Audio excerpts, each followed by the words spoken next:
ओम नारायणाय परिपूर्णगुणार्णवाय विश्वोदय स्थितिलयोन्नियतिप्रदाय ज्ञानप्रदाय विबुधासुरसौख्य दुःख सत्कारणाय वितताय नमो नमस्ते। अभ्रमं भंगरहितं अजडं विमलं सदा आनन्दतीर्थमतुलं भजे तापत्रयापहं। भवति यदनुभावादेडमूकोऽपि वाग्मी जडमतिरपि जन्तुर्जायते प्रज्ञमौलिः। सकलवचनचेतो देवता भारती सा मम वचस्य निधत्तां सन्निधिं मानसे च। अस्मत्कुरुसमारम्भां टीकाकृत्पादमध्यगां श्रीमदाचार्यपर्यन्तां वन्दे गुरुपरम्परा। विद्यायां विबुधाचार्यं वेदज्ञानाब्धिचन्दिरं दुर्मतध्वान्तमार्ताण्डं सत्यध्यानमुनिं भजे। 50 वर्षपर्यन्तं सततं रामपूजकः श्री सत्यप्रमोद गुरुराट भासतां नो हृदम्बर। बन्धुस्त्वं गुरुरिष्टदैवतमिति तत्पादपङ्केरुहं प्राप्तं मां परिपालयेति सततं याचे निबद्धाञ्जलिः। चित्तं मद्गुणदोषचिन्तनविधौ नूनं मनं मा कृथाः। श्री सत्यात्मगुरु त्वदङ्घ्रियुगलं हित्वा नमे सद्गते। यैरहं शुकवत् सम्यक् शिक्षितोऽस्मि कृपालुभिः तान् वन्दे धेनुपाचार्यान् तत्त्वज्ञानार्थसिद्धये।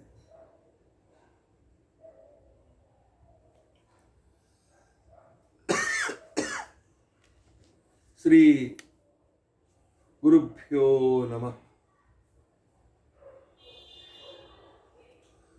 हरिः ओम हरिः ओम हरिः ओम। स्वस्तिस्तु अषेढसन्मङ्गलानि सन्तु। श्लोकैकश्रवणपठनमात्रेण वक्तुश्च श्रोतॄणां निखिलकलिकृतकल्मषापनोदनपुटतरे धर्माद्यखिलपुरुषार्थसाधने भूते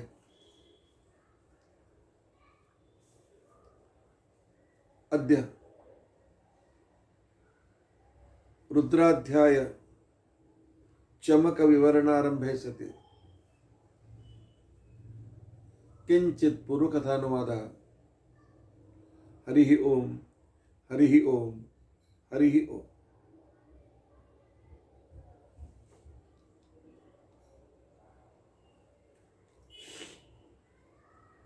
हरे राम राम राम हरे हरे। हरे कृष्णा कृष्ण कृष्ण हरे हरे। हरे राम राम राम हरे हरे। हरे कृष्णा कृष्ण कृष्ण हरे हरे।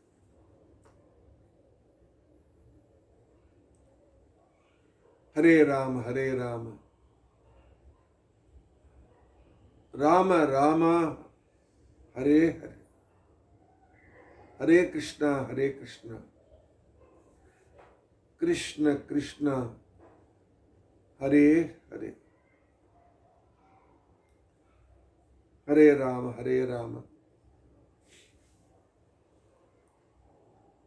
राम राम हरे हरे। ಹರೇ ಕೃಷ್ಣ ಹರೇ ಕೃಷ್ಣ ಕೃಷ್ಣ ಕೃಷ್ಣ ಹರೇ ಹರೇ ಹರೇ ರಾಮ ರಾಮ ರಾಮ ಹರೇ ಹರೇ ಹರೇ ಕೃಷ್ಣ ಕೃಷ್ಣ ಕೃಷ್ಣ ಹರೇ ಹರೇ. ಶ್ರೀ ಗುರುಭ್ಯೋ ನಮಃ. ಹರಿ ಓಂ ಹರಿ ಓಂ ಹರಿ ಓಂ.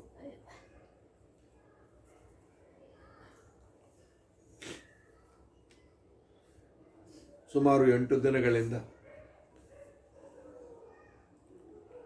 24 ಸಂಖ್ಯೆಯ ವಿಶೇಷವಾಗಿ ಕೇಶವಾದಿ ಚತುರ್ಮೂರ್ತಿಗಳ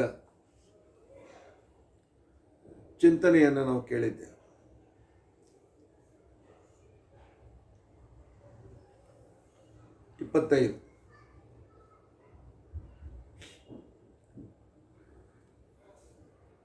ಇಪ್ಪತ್ತೈದು ಅಂದಾಕ್ಷಣಕ್ಕೇನೆ 24 ತತ್ವಗಳ ಅಭಿಮಾನಿ ಸ್ವಾಮಿಯಾದ ಪರಮಾತ್ಮ ತತ್ವವನ್ನು ಹಿಡಿದು 25 ತತ್ವಗಳು ಈ ಸಂಪೂರ್ಣ ಜಗತ್ತಿಗೆ, ಬ್ರಹ್ಮಾಂಡಕ್ಕೂ ಅಷ್ಟೇ, ಪಿಂಡಾಂಡಕ್ಕೂ ಅಷ್ಟೇ.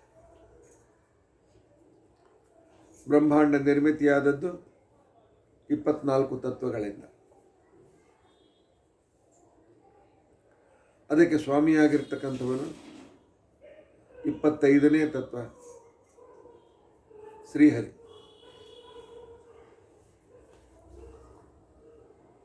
ಈ 25 ತತ್ವಗಳನ್ನು ಇಟ್ಟುಕೊಂಡು ಸೃಷ್ಟಿ ಸ್ಥಿತಿ ಲಯ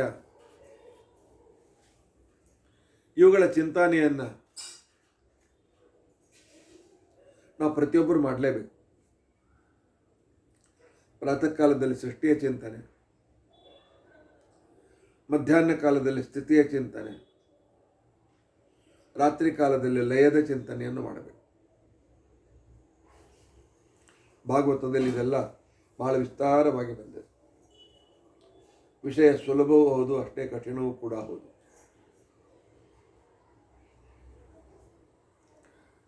ಆದರೆ ವಾದಿರಾಜ ಸ್ವಾಮಿಗಳವರು ನಮ್ಮ ಮೇಲೆ ಬಹಳೊಂದು ಉಪಕಾರ ಮಾಡಿದ್ದಾರೆ. ಉಪನಿಷತ್ತು ಯಾರಿಗೂ ಓದಲಿಕ್ಕೆ ಆಗೋದಿಲ್ಲ, ಭಾಗವತಾದಿ ಕಠಿಣ ಗ್ರಂಥಗಳು ಅರ್ಥವಾಗೋದಿಲ್ಲ. ಅಂಥವರು ಸೃಷ್ಟಿ ಸ್ಥಿತಿ ಲಯ ಇವುಗಳನ್ನು ಚಿಂತನೆ ಮಾಡಬೇಕು ಅಂತ ತಿಳ್ಕೊಂಡಂತ ಹೇಳಿ, ಒಂದು ಪಂಚೀಕರಣ ಅಂತ ತಿಳ್ಕೊಂಡಂತ ಹೇಳಿ ಆಟ ಆಡ್ತಾ, ನೆನಪಿದೆಯಾ ನಿಮಗೆ? 24 ಮನೆಯ ನಾವು ಆಟವನ್ನು ಆಡ್ತೇವೆ.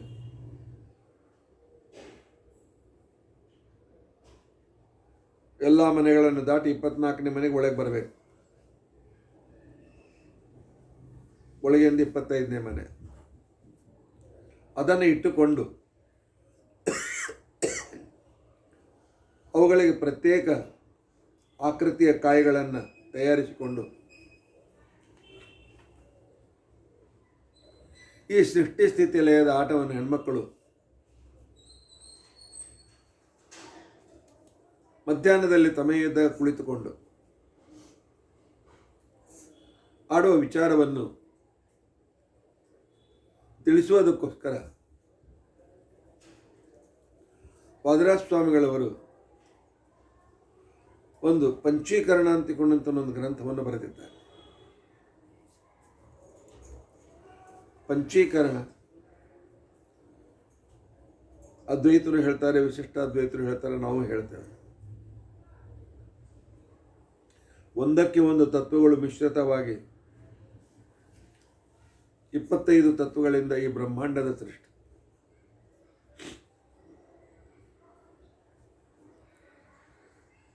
ಜಡ ಸೃಷ್ಟಿಯಲ್ಲಿ ಚೇತನರಾಗಿರ್ತಕ್ಕಂತಹ ಮನಸ್ತತ್ವ, ಬುದ್ಧಿತತ್ವ, ಮಹತ್ತತ್ವ, ಅವ್ಯಕ್ತತ್ವನ ಬದಿಗಿಟ್ಟರೆ ಪಂಚ ಜ್ಞಾನೇಂದ್ರಿಯ, ಪಂಚ ಕರ್ಮೇಂದ್ರಿಯ, ಪಂಚ ಮಹಾಭೂತ, ಪಂಚ ತನ್ಮಾತ್ರ, ಪಂಚ ಪ್ರಾಣ ತದನುಷಂಗವಾಗಿ ಪಂಚಪ್ರಾಣವನ್ನು ಬದಿಗಿಟ್ಟು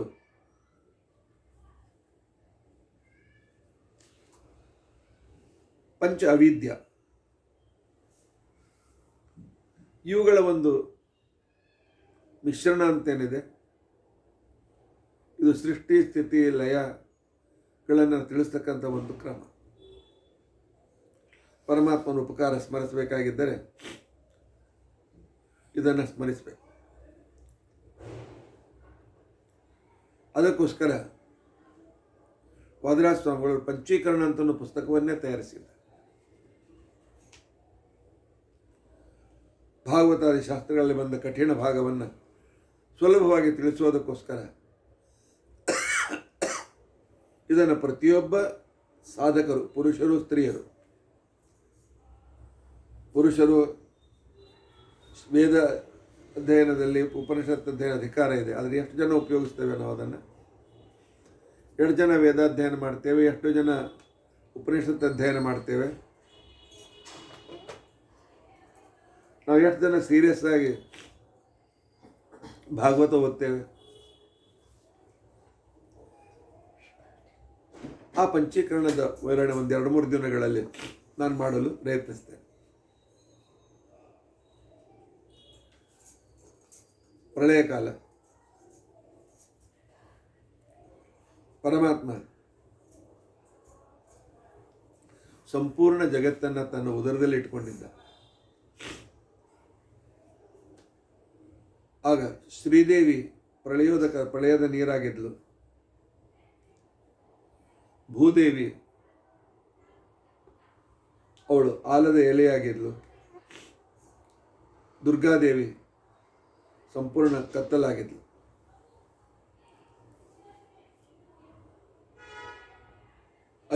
ಕೋಟಿ ಗಾವುದ ಅಂದರೆ 3 ಮೈಲ್, 150 ಕೋಟಿ ವಿಸ್ತಾರವಾದ ಆ ಎಲೆ, ಅದರಲ್ಲಿ 21 ಕೋಟಿ ಮೈಲಿನಷ್ಟು ಸಣ್ಣ ಮೂರ್ತಿ, 21 ಕೋಟಿ ಮೈಲಿನಷ್ಟು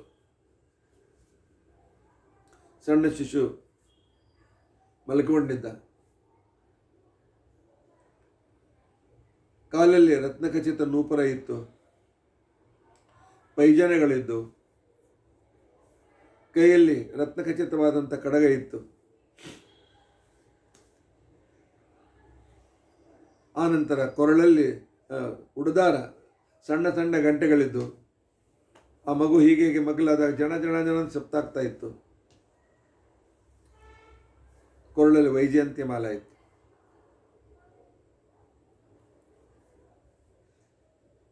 ಆನಂತರ ತಲೆಯ ಮೇಲೆ ದಶರೂಪ ವೇಸರದಂಥ ಕಿರೀಟ ಇತ್ತು. ದಶರೂಪ ವೇಸರ ಅಂತಿಕೊಂಡಂತಂದರೆ ಈ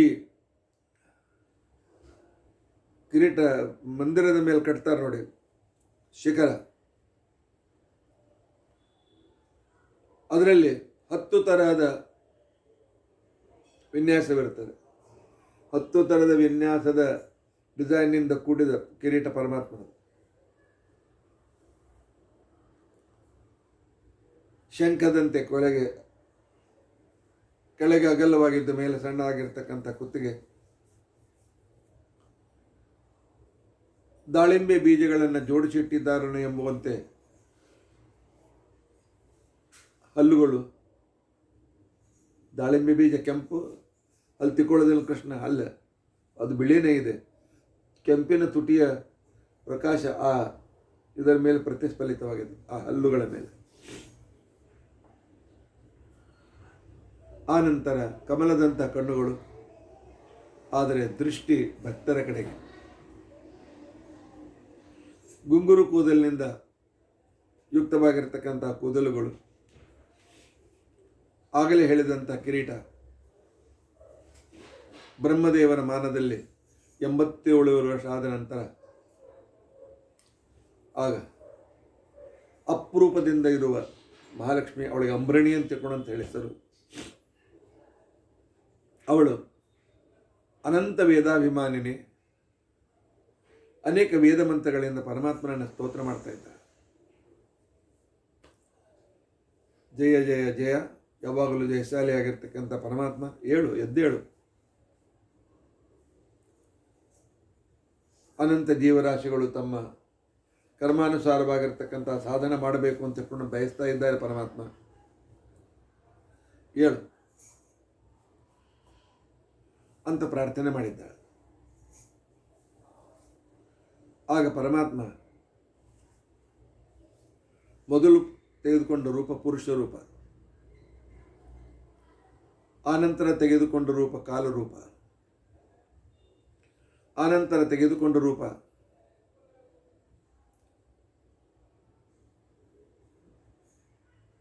ಲಕ್ಷ್ಮೀಪತಿ ನಾರಾಯಣ, ಮಾಯಾಪತಿ ವಾಸುದೇವ, ಜಯಾಪತಿ ಸಂಕರ್ಷಣ, ಕೃತಿಪತಿ ಪದ್ಯುಮ್ನ, ಶಾಂತಿಪತಿ ಅನಿರುದ್ಧ ರೂಪಗಳನ್ನು ಪರಮಾತ್ಮ ತೆಗೆದುಕೊಂಡ. ಆಯಾ ಕಾಲದಲ್ಲಿ ಜಗತ್ತನ್ನು ಉದ್ಧರಿಸಿ ಪರಿತ್ರಾಣಾಯ ಸಾಧೂನಾಂ ವಿನಾಶಾಯ ಚ ದುಷ್ಕೃತಾಂ ಧರ್ಮ ಸಂಸ್ಥಾಪನಾರ್ಥಾಯ ಸಂಭವಾಮಿ ಯೋಗಿ ಯೋಗಿ ಅನ್ನೋದನ್ನು ತಿಳಿಸೋದಕ್ಕೋಸ್ಕರ ಮತ್ಸ್ಯಾದಿ 10 ರೂಪಗಳನ್ನು ತೆಗೆದುಕೊಂಡ. 24 ತತ್ವಗಳನ್ನು ಶುದ್ಧಗೊಳಿಸುವುದಕ್ಕೋಸ್ಕರ ಕೇಶವಾದಿ 24 ರೂಪಗಳನ್ನು ತೆಗೆದುಕೊಂಡ. ಅ ಇತ್ಯಾದಿ 51 ವರ್ಣಗಳ ಅವು ಪ್ರತಿಯೊಂದು ತನ್ನ ಸ್ತೋತ್ರವಾಗಲಿ ಅಂತ ತಿಳ್ಕೊಂಡು ಅಂತ ಹೇಳಿ ಭಗವಂತ ಅಜಾದ 51 ರೂಪಗಳನ್ನು ತೆಗೆದುಕೊಂಡ. ಅದರಲ್ಲಿ 24 ಕೇಶವಾದಿ ರೂಪಗಳು, 10 ಮತ್ಸ್ಯಾದಿ ರೂಪಗಳು, 8 ವಿಶ್ವಾದಿ ರೂಪಗಳು ಇತ್ಯಾದಿಗಳು ಸೇರಿಸಿ ಪರಮಾತ್ಮ 100 ರೂಪಗಳನ್ನು ತೆಗೆದುಕೊಂಡ. ಜಗತ್ತನ್ನು ಉದ್ಧರಿಸುವುದಕ್ಕೋಸ್ಕರ ವಿಶ್ವಂ ವಿಷ್ಣು ಷಟ್ಕಾರಾದಿ 1000 ರೂಪಗಳನ್ನು ತೆಗೆದುಕೊಂಡ. ಆನಂತರ ಪರಾದಿ ಬಹುರೂಪಗಳನ್ನು ತೆಗೆದುಕೊಂಡ. ಅಜಿತಾದಿ ಅನಂತ ರೂಪಗಳನ್ನು ತೆಗೆದುಕೊಂಡ.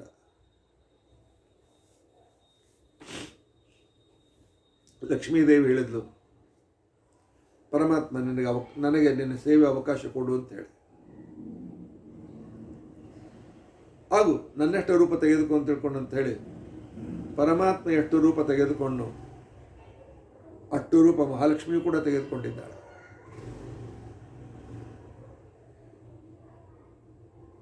ಈಗಿನಂತೆ ನೀವು ಬೇಕಾದಷ್ಟು ರೂಪ ತಗೊಳ್ರಿ, ನನಗೆ ಆ ಕಿತಾಪತಿ ಬೇಕಾಗಿಲ್ಲ, ನನ್ನಷ್ಟಕ್ಕೆ ನಾನು ಆರಾಮಿರ್ತೀನಿ ಅಂತ ಅನ್ನಲಿಲ್ಲ ಅವಳು.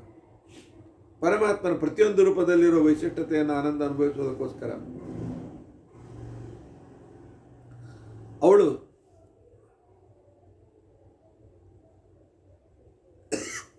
ಅಷ್ಟು ರೂಪಗಳನ್ನು ತೆಗೆದುಕೊಂಡಿದ್ದಾರೆ.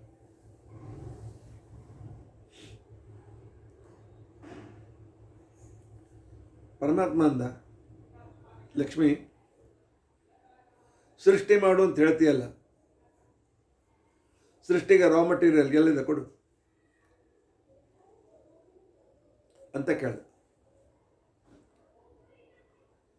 ಆಗ ಮಹಾಲಕ್ಷ್ಮಿ ತನ್ನ ಅಭಿಮನ್ಯವಾದ ಸತ್ವ ರಜ ತಮೋ ಗುಣಾತ್ಮಕವಾದ ಮೂಲ ಪ್ರಕೃತಿಯನ್ನು ತಂದು ಪರಮಾತ್ಮನ ಕೈಯಲ್ಲಿಟ್ಟಿದ್ದಾಳೆ.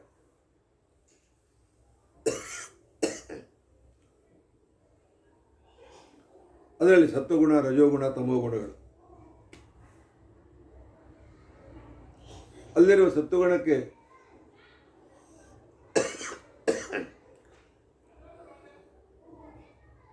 ಶ್ರೀದೇವಿಯು ತನ್ನ ಪತಿಯಾದ ವಿಶ್ವನ ಜೊತೆಯಲ್ಲಿ ಅಭಿಮಾನಿಯಾಗಿದ್ದಾಳೆ. ರಜೋಗುಣಕ್ಕೆ ಭೂದೇವಿಯು ತೈಜಸ ಅಂತನ್ನು ಪರಮಾತ್ಮನ ಜೊತೆಯಲ್ಲಿ ಅಭಿಮಾನಿಯಾಗಿದ್ದಾಳೆ. ತಮೋಗುಣಕ್ಕೆ ದುರ್ಗಾದೇವಿ ಪ್ರಾಜ್ಞರು ಅಂತಕ್ಕಂಥ ಪರಮಾತ್ಮನಿಂದ ಯುಕ್ತಳಾಗಿ ಅಭಿಮಾನಿಯಾಗಿದ್ದಾಳೆ. ಪರಮಾತ್ಮ ಶುದ್ಧ ಸತ್ವ ಭಾಗವನ್ನು ಸತ್ವಗುಣದಲ್ಲಿ ಶುದ್ಧ ಸತ್ವ ಭಾಗವನ್ನು ಮುಕ್ತರು ನೀವು ಸುಖ ಅನುಭವಿಸಿ ಅಂತ ಹೇಳಿಕೊಟ್ಟು ಅದರಲ್ಲಿ ಸ್ವಲ್ಪ ಮಿಶ್ರವಾದ ಸತ್ವ ಭಾಗವನ್ನು ತೆಗೆದುಕೊಂಡು ಅವ್ಯಕ್ತ ತತ್ವವನ್ನು ಸೃಷ್ಟಿ ಮಾಡಿದ. ಆ ಮೂಲ ಅವ್ಯಕ್ತ ತತ್ವಕ್ಕೆ ಅಂಬರಣೀ ದೇವಿ ಅಭಿಮಾನಿ ದೇವತೆ. ಆನಂತರ ಪರಮಾತ್ಮ ತಾನು ವಾಸುದೇವಾದಿ ರೂಪವನ್ನು ತೆಗೆದುಕೊಂಡಾಗ ದೇವತೆಗಳಿಗೆ ಜನ್ಮವನ್ನು ಕೊಟ್ಟಿದ್ದಾನೆ. ಇವರೆಲ್ಲರೂ ಪರಮ ಸಾತ್ವಿಕರು ದೇವತೆಗಳೆಲ್ಲ. ಮಾಯಾಪತಿ ವಾಸುದೇವನಿಂದ ಚತುರ್ಮುಖ ಬ್ರಹ್ಮದೇವರು ಹುಟ್ಟಿದರು. ಜಯಾಪತಿ ಸಂಕರ್ಷಣನಿಂದ ವಾಯುದೇವರು ಹುಟ್ಟಿದರು. ಬ್ರಹ್ಮ ಮತ್ತು ಸರಸ್ವತಿಯರಿಂದ ಗರುಡ ಹುಟ್ಟಿದ್ದಾನೆ. ಭಾರತೀಯ ವಾಯುದೇವರಿಂದ ಶೇಷದೇವರು ಹುಟ್ಟಿದ್ದಾರೆ. ವಾರುಣಿಪತಿ ಶೇಷದೇವರಿಂದ ರುದ್ರದೇವರು ಹುಟ್ಟಿದ್ದಾರೆ.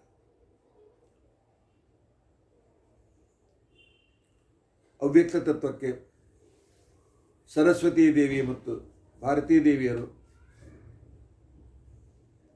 ಅಭಿಮಾನಿ ದೇವತೆಗಳು. ಇಂಥ ಸಂದರ್ಭದಲ್ಲಿ ಒಂದು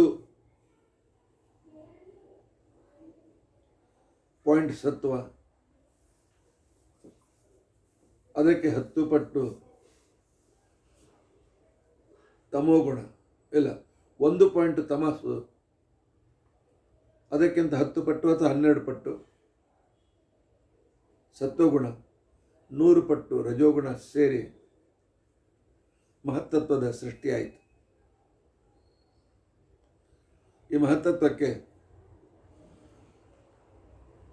ಬ್ರಹ್ಮವಾಯುಗಳು ಅಭಿಮಾನಿ ದೇವತೆಗಳಾದರು. ಆ ಮಹತ್ತತ್ವದ ಕೆಲವು ಭಾಗ ತೆಗೆದುಕೊಂಡು 1 ಸತ್ವಗುಣ, 10 ಪಟ್ಟು ತಮೋಗುಣ, 100 ಪಟ್ಟು ರಜೋಗುಣ ಇವುಗಳನ್ನು ಸೇರಿಸಿ ಅಹಂಕಾರ ತತ್ವದ ನಿರ್ಮಿತಿಯಾಯಿತು. ಸೂಕ್ಷ್ಮ ಅಭ್ಯಾಸ ಮಾಡುವವರು ಈ 1 ಪಟ್ಟು 10 ಪಟ್ಟು ಅದಕ್ಕೆ ಅರ್ಥ ಏನು, ಅದರ ಕ್ರಿಯೆಗಳೇನು ಉಪನಿಷತ್ನಲ್ಲೆಲ್ಲ ವಿಸ್ತಾರವಾಗಿ ಬಂದಿದೆ. ಅಹಂಕಾರ ತತ್ವಕ್ಕೆ ಗರುಡ ಶೇಷ ರುದ್ರರು, ಸುಪರ್ಣಾಪತಿ ಗರುಡ, ಸೌಪರ್ಣಿಯ ಕೇಳ ಹೆಸರು, ವಾರುಣೀಪತಿ ಶೇಷದೇವರು, ಪಾರ್ವತೀಪತಿ ರುದ್ರದೇವರು ಅಹಂಕಾರ ತತ್ವಕ್ಕೆ ಅಭಿಮಾನಿಯಾದರು. ಸುಪರ್ಣಿಪತಿ ಗರುಡದೇವರು ಭಗವಂತನಿಗೆ ವಾಹನನಾದರು. ವಾರುಣೀಪತಿ ಶೇಷದೇವರು ಭಗವಂತನಿಗೆ ಶಯ್ಯೆಯಾದರು. ಆನಂತರ ಅಹಂಕಾರ ತತ್ವವನ್ನು ಪಾರ್ವತೀಪತಿ ರುದ್ರದೇವರು 3 ಭಾಗ ಮಾಡಿದರು. ಅದರಲ್ಲಿ ಒಂದು ವೈಕಾರಿಕ, ಒಂದು ತೈಜಸ, ಒಂದು ತಾಮಸ. ವೈಕಾರಿಕ ತತ್ವಗಳಿಂದ ದೇವತೆಗಳು, ಮನಸ್ಸು, ಬುದ್ಧಿಗಳು ಹುಟ್ಟಿದವು. ತೈಜಸ ಅಹಂಕಾರದಿಂದ ಪಂಚ ಜ್ಞಾನೇಂದ್ರಿಯ, ಪಂಚ ಕರ್ಮೇಂದ್ರಿಯಗಳು ಹುಟ್ಟಿದವು. ತಾಮಸದಿಂದ ಪಂಚ ತನ್ಮಾತ್ರ, ಪಂಚ ಮಹಾಭೂತಗಳು, ಪಂಚಪರ್ವ ಅವಿದ್ಯಾದಿಗಳು ಹುಟ್ಟಿದವು. ಪಂಚಪರ್ವ ಅವಿದ್ಯಾದಿಗಳಿಗೆ ಪಂಚಪ್ರಾಣರು, ಪಂಚವಾಯುರೂಪಗಳು, ಪರಮಾತ್ಮನ ಪಂಚರೂಪಗಳು ಅಭಿಮಾನಿಯಾಗಿ ಅವುಗಳನ್ನು ನಿಯಮನ ಮಾಡಿದ್ದವು. ಜಗತ್ತಿನಲ್ಲಿ ಸಂಸಾರದಲ್ಲಿ ಸಿಲುಕುವುದಕ್ಕೋಸ್ಕರ ಜೀವರು ಮೋಹಿತರಾಗಿ ಸಂಸಾರದಲ್ಲಿ ಬೀಳಲಿ ಅಂತ ಹೇಳಿ ಅವರವರ ಯೋಗ್ಯತಾನುಸಾರವಾಗಿ ಪರಮಾತ್ಮ ತಮಸ್ಸು, ಮೋಹ, ಮಹಾಮೋಹ, ತಾಮಿಸ್ರ, ಅಂಧ ತಾಮಿಸ್ರ ಅಂತ ಹೇಳಿ 5 ಅವಿದ್ಯೆಗಳನ್ನು ಅಹಂಕಾರ ತತ್ವದಿಂದ ರುದ್ರದೇವರು ಸೃಷ್ಟಿ ಮಾಡಿದ್ದಾರೆ. ತಮಸ್ಸು ಅಂತಂದರೆ ಅಜ್ಞಾನ. ದೇವರ ಬಗ್ಗೆ, ಶಾಸ್ತ್ರಗಳ ಬಗ್ಗೆ ನಮಗೆ ಬಹಳ ವಿಷಯ ಗೊತ್ತಿಲ್ಲ. ಆ ತಮಸ್ಸು, ನಮ್ಮ ಅವಿದ್ಯೆ ನಮ್ಮಲ್ಲಿದೆ. ನಮ್ಮಲ್ಲಿ ಮೋಹ ಇರತಕ್ಕಂಥ ವಿದ್ಯೆ ಅಂತೇನಿದೆ ಅದು ವಿರುದ್ಧವಾದ ಜ್ಞಾನವನ್ನು, ವಿಪರೀತ ಜ್ಞಾನವನ್ನು ಹುಟ್ಟಿಸ್ತದೆ. ರಾಮ್ ತಪ್ಪು ಮಾಡೋದು ಬಿಡು, ಕೃಷ್ಣ ಹೆಣ್ಮಕ್ಳ ಜೊತೆ ತಿರುಗಾಡಿದ, ಏನೇನು ಈ ರೀತಿಯಾಗಿರ್ತಕ್ಕಂಥ ಕಲ್ಪನೆ ಮಾಡ್ತೇವೆ. ಆನಂತರ ಮಹಾಮೋಹ, ಮೊದಲು ಅಜ್ಞಾನ ಇರ್ತದೆ, ಅದನ್ನು ವಿರುದ್ಧ ಅರ್ಥ ಮಾಡ್ಕೊಳ್ತೇವೆ. ಮಹಾಮೋಹ ಅಂತಂದರೆ ನಾವು ತಪ್ಪು ತಿಳಿದುಕೊಂಡದ್ದನ್ನೇ ಅದು ಸರಿ ಅಂತ ಸಾಧಿಸ್ತೇವೆ. ಇದಕ್ಕೆ ಮಹಾಮೋಹ ಅಂತ ತಿಳ್ಕೊಂಡು ಹೇಳಿ ಸರ್. ಆನಂತರ ಅಷ್ಟೇ ಅಲ್ಲ, ತಾಮಿಸ್ರ ಅಂತಂದರೆ ಯಾರು ವಿದ್ವಾಂಸರು ಇರ್ತಾರೆ ತಿಳಿದ್ರೆ ಅವ್ರ ಬಗ್ಗೆ ನಮಗೆ ದ್ವೇಷ, ಆಕ್ರೋಶ. ಅವ್ರೇನು ಹೇಳ್ತಾರೆ, ಅವ್ರಿಗೇನು ಗೊತ್ತಿದೆ, ಹಾಗಾಯ್ತು ನಾನೇ ಅದೇ ಸರಿ, ಹಾಗೆ ಹೇಗೆ ಅಂತ ತಿಳ್ಕೊಂಡಂತೆ ಅಂಧತಾಮಿಸ್ರ ಅಂತ ತಿಳ್ಕೊಂಡಂತ ಅವಿದ್ಯೆ ಇದೆಯಲ್ಲ, ಅದು ಯಾರು ತತ್ವಜ್ಞಾನ ಹೇಳ್ತಾರೆ, ಒಳ್ಳೆಯವರು ಹೇಳ್ತಾರೆ, ಅವರನ್ನು ಮುಗಿಸ್ಬೇಕು ಅಂತಕ್ಕಂಥ ಒಂದು ಪ್ರವೃತ್ತಿ, ಇದು ಅಂಧತಾಮಿಸ್ರ ಅಂತ ಅನ್ಸ್ಕೊಳ್ತಾರೆ. ಅಜ್ಞಾನ, ಮೋಹ, ತಮಸ್ಸು, ಮೋಹ, ಮಹಾಮೋಹ, ತಾಮಿಸ್ರ ಮತ್ತು ಅಂಧತಾಮಿಸ್ರ ಅಂತ ತಿಳ್ಕೊಂಡಂತೆ. ಪಂಚಪ್ರಾಣರಿಂದ ಸಹಿತವಾದ ದೇವತೆಗಳು ಈ ಮಹಾಮೋಹನನ್ನು ಅಸುರರಿಗೆ ಕೊಡೋದಕ್ಕೋಸ್ಕರ ನಿಯಾಮಕರಾಗಿದ್ದಾರೆ. ತಮಸ್ಸಿಗೆ ಭಾರತೀಪತಿ ನಾಗನಾಮಕನಾದ ಪ್ರಾಣದೇವರು, ತದಂತರಕದ ದುರ್ಗಾಪತಿ ಕ್ರುದ್ಧೋಲ್ಕ ಅದಕ್ಕೆ ಅಭಿಮಾನಿ ದೇವತೆಯಾಗಿದ್ದಾರೆ. ಮೋಹಕ್ಕೆ ಭಾರತೀಪತಿ ಕೂರ್ಮ ನಾಮಕ ಪ್ರಾಣ ಅಂತರ್ಗತನಾದ ಅಂಬರಣೀಪತಿ ಮಹೋಲ್ಕ ಇದಕ್ಕೆ ಅಭಿಮಾನಿ ದೇವತೆಯಾಗಿದ್ದಾರೆ. ಮಹಾಮೋಹಕ್ಕೆ ಭಾರತೀಪತಿ ಕೃಕಲಾಂತರ್ಗತ ಮಹಾಲಕ್ಷ್ಮೀಪತಿ ವೀರ್ಯೋಲ್ಕ ಅಭಿಮಾನಿ ದೇವತೆಯಾಗಿದ್ದಾರೆ. ತಾಮಿಸ್ರಂಕೆ ಭಾರತೀಪತಿ ದೇವದತ್ತ ಅಂತ ಅನ್ನೋ ಪ್ರಾಣದೇವರು, ತದಂತರಕದ ದಕ್ಷಿಣಾಪತಿ ದ್ಯುಲ್ಕ ಅದಕ್ಕೆ ಅಭಿಮಾನಿ ದೇವತೆಯಾಗಿದ್ದಾನೆ. ಅಂಧತಾಮಿಸ್ರಕ್ಕೆ ಭಾರತೀಪತಿ ಧನಂಜಯ, ನಾಗ, ಕೂರ್ಮ, ಕೃಕಲ, ದೇವದತ್ತ, ಧನಂಜಯ ಉಪಪ್ರಾಣರಿವರು. ಅಲ್ಲಿ ಜಯಾಪತಿ ಸಹಸ್ರೋಲ್ಕ ಅದಕ್ಕೆ ಅಭಿಮಾನ ದೇವತೆಯಾಗಿದ್ದಾರೆ. ಈ ಅಜ್ಞಾನ ನಮ್ಮಲ್ಲಿರುವಾಗ 4 ತರಹದ ತಪ್ಪು ತಿಳುವಳಿಕೆಗಳು ನಮಗೆ ಉಂಟಾಗ್ತವೆ. ಅದು ಯಾವುದು ಅಂತ ತಿಳ್ಕೊಂಡಂತಂದರೆ, ಅನಿತ್ಯವನ್ನು ನಿತ್ಯ ಅಂತ ತಿಳ್ಕೊಳ್ತೇವೆ. ನಮ್ಮ ಶರೀರ ಅನಿತ್ಯ, ನಮ್ಮ ಮನೆ ಅನಿತ್ಯ, ನಮ್ಮ ಸಂಪತ್ತು ಅನಿತ್ಯ, ನಮ್ಮ ಬಂಧುಗಳು ಅನಿತ್ಯ. ಆದರೆ ಇವರೇ ನಿತ್ಯ ಅಂತ ತಿಳ್ಕೊಂಡಂತೇಳಿ ಅವರಲ್ಲೇ ಆಸಕ್ತರಾಗಿ ದೇವರನ್ನೇ ಮರೆತುಬಿಟ್ಟು, ನಿತ್ಯನಾದ ದೇವರನ್ನು ಮರೆತುಬಿಡ್ತೇವೆ. ಯಾವನು ಅನಾತ್ಮ, ಸರ್ವತ್ರ ವ್ಯಾಪ್ತ ಅಲ್ಲ ಅಂತ ಈ ಜೀವಾತ್ಮನನ್ನೇ ಎಲ್ಲ ಕಡೆಗೆ ನನಗೆಲ್ಲ ಗೊತ್ತಿದೆ, ನಾನು ಸರ್ವಜ್ಞ ಅಂತ ತಿಳ್ಕೊಂಡಂತನೂ ತಪ್ಪು ಕಲ್ಪನೆಯನ್ನು ಹುಟ್ಟಿಸ್ತಾರೆ. ಯಾವುದು ದುಃಖಕರೋ ಅದನ್ನು ಸುಖ ಅಂತ ತಿಳ್ಕೊಳ್ತೇವೆ. ಹೇಳಿ, ಹೆಚ್ಚು ಹಣ ಬ್ಯಾಂಕಿನಲ್ಲಿ ಇಡೋದು ಸುಖಕರವೇ? 20, 30, 50 ಲಕ್ಷ, 1 ಕೋಟಿ ರೂಪಾಯಿ ಬ್ಯಾಂಕ್ನಲ್ಲಿ ಇಟ್ಟಿರ್ತೇವೆ. ನಾಳೆ ಬ್ಯಾಂಕ್ ಬಂದಾಗ್ತದೆ, 5 ಲಕ್ಷ ರೂಪಾಯಿ ನಮಗೆ ಕೊಡ್ತಾರೆ. ಎರಡು ದುಃಖ ಆಗಬೇಡ. ಅಥವಾ ಯಾವುದೋ ಸೈಬರ್, ನೀವು ಯಾವುದೋ ನಿಮ್ಮ ಪಾರ್ಸಲ್ ಸಿಕ್ಕಿಬಿದ್ದಿದೆ, ಅದರಲ್ಲಿ ಡ್ರಗ್ಸ್ ಇದೆ, CBI ಬರ್ತಾ ಇದೆ, ನಿಮ್ಮನ್ನು ಜೈಲಿಗೆ ಹಾಕ್ತಾರೆ.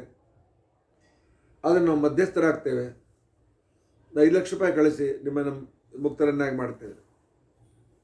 ಹಾಗೆ ನೀವೇನು ಅಕೌಂಟ್ ನಂಬರ್ ಪ್ರಕಾರ ಕಳಿಸ್ತೀರಿ ಅವರಿಗೆ, ನಿಮ್ಮ ಅಕೌಂಟ್ ನಂಬರ್ ಆಗಿ ಅವರು ಎಲ್ಲವನ್ನು ನಿಮ್ಮ ಸಂಪೂರ್ಣ ಎಷ್ಟು ನಿಮ್ಮ ಹಣ ಇಟ್ಟಿದ್ದೀರಿ ಬ್ಯಾಂಕಿನಲ್ಲಿ ಎಲ್ಲ ಖಲಾಸ್ ಮಾಡಿಬಿಡ್ತಾರೆ. ಆಗ ಎಷ್ಟು ದುಃಖ ಆಗಬೇಡ. ಇಂಥ 1, 2 ಅಲ್ಲ, ಲಕ್ಷ ಜನ ಹಿಂದೂಸ್ತಾನದಲ್ಲಿದ್ದಾರೆ, ತಮ್ಮ ಎಲ್ಲವನ್ನು ಕಳ್ಕೊಂಡಿದ್ದಾರೆ. ಹಿಂದಿನ ಜನ್ಮದಲ್ಲಿ ಸಾಲ ತೆಗೆದುಕೊಂಡು ವಾಪಸ್ ಕೊಟ್ಟಿಲ್ಲ, ಅದಕ್ಕೋಸ್ಕರ ಎಲ್ಲ ಕಳ್ಕೊಂಡಿದ್ದಾರೆ. ದುಃಖವನ್ನೇ ಸುಖ ಅಂತ ತಿಳ್ಕೊಳ್ತೇವೆ, ಅಪವಿತ್ರವನ್ನೇ ಪವಿತ್ರ ಅಂತ ತಿಳ್ಕೊಳ್ತೇವೆ.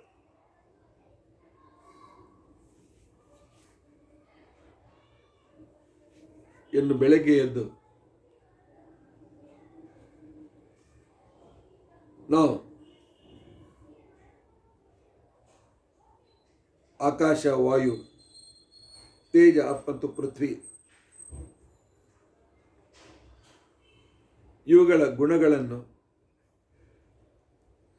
ಇವುಗಳಿಂದ ಸೃಷ್ಟಿಯಾಗಿರ್ತಕ್ಕಂತಹ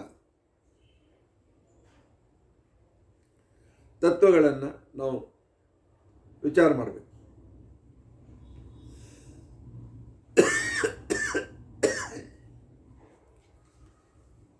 ಐದು ಮನೆ 30 ಮನೆಗಳ ಒಂದು ಪಟವನ್ನು ತಯಾರಿಸಬೇಕು. ಅದಕ್ಕೋಸ್ಕರ ಕಾಯಿನ್ ಬೇಕಲ್ಲ, ಆಕಾಶಕ್ಕೋಸ್ಕರ ರೌಂಡ್ ಗೋಪಿಚಂದನದಿಂದಲೋ ಮಣ್ಣಿನಿಂದಲೋ ತಯಾರು ಮಾಡಿಕೊಳ್ಳಿ,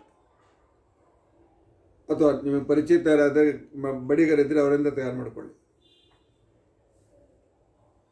ವಾಯು ತತ್ವಕ್ಕೆ ಸಾಂಕೇತಿಕವಾಗಿ ಪಂಚಕೋಣ ನಕ್ಷತ್ರಾಕೃತಿ ಇರತಕ್ಕಂಥ ಒಂದು ಆಕೃತಿಯನ್ನು ತಯಾರು ಮಾಡಿಕೊಳ್ಳಿ. ತೇಜಕ್ಕೋಸ್ಕರ ತ್ರಿಕೋಣಾತ್ಮಕವಾಗಿರ್ತಕ್ಕಂಥ ಒಂದು ಕಾಯಿನ್ ತಯಾರು ಮಾಡಿಕೊಳ್ಳಿ. ಅಪ್ತತ್ವಕ್ಕೆ ಅರ್ಧ ಚಂದ್ರಾತ್ಮಕವಾದಂಥದ್ದನ್ನು ಆ ಕಾಲದಲ್ಲಿ ಡೆವಲಪ್ ಮಾಡಿಕೊಳ್ಳಿ. ಆನಂತರ ಪೃಥ್ವಿ ತತ್ವಕ್ಕೆ ಸ್ಕ್ವೇರ್ ಆಕೃತಿಯ ಒಂದು ಕಾಯಿನ್ ತಯಾರು ಮಾಡಿಕೊಳ್ಳಿ.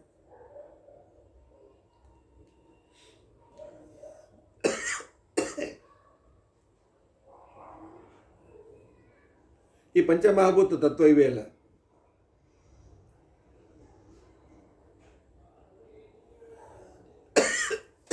ಇವು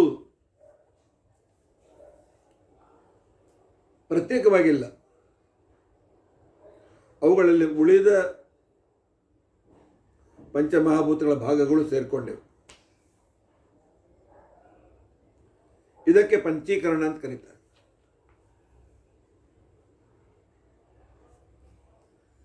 ಇದರಲ್ಲೊಂದು ಕ್ರಮ ಇದೆ. ಪೃಥ್ವಿ ತತ್ವದ ಅರ್ಧ ಭಾಗ ನೀರಿನಲ್ಲಿ 50% ಇದೆ. ಪೃಥ್ವಿ ತತ್ವದ 25% ಅಗ್ನಿಯಲ್ಲಿ. ಪೃಥ್ವಿ ತತ್ವದ 12.5% ವಾಯುನಲ್ಲಿ. ಪೃಥ್ವಿಯ 1/4% ಪೃಥ್ವಿ ಅಂಶ ಆಕಾಶದಲ್ಲಿದೆ. ಪಂಚಮಹಾಭೂತಗಳು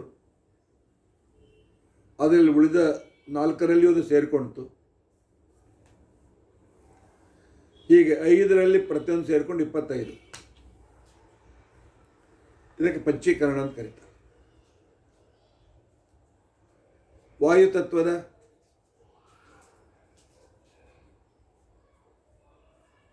50% ತೇಜದಲ್ಲಿದೆ, 25% ಆಕಾಶದಲ್ಲಿ ವಾಯುನಲ್ಲಿದೆ, 12% ಆಕಾಶದಲ್ಲಿದೆ, 6.14% ಪೃಥ್ವಿ ಇದೆ. ಈಗ ಒಂದರಲ್ಲಿ ರೀತಿಯಾಗಿ ತನ್ನ ಹತ್ತಿರದು, ಅದರ ನಂತರದು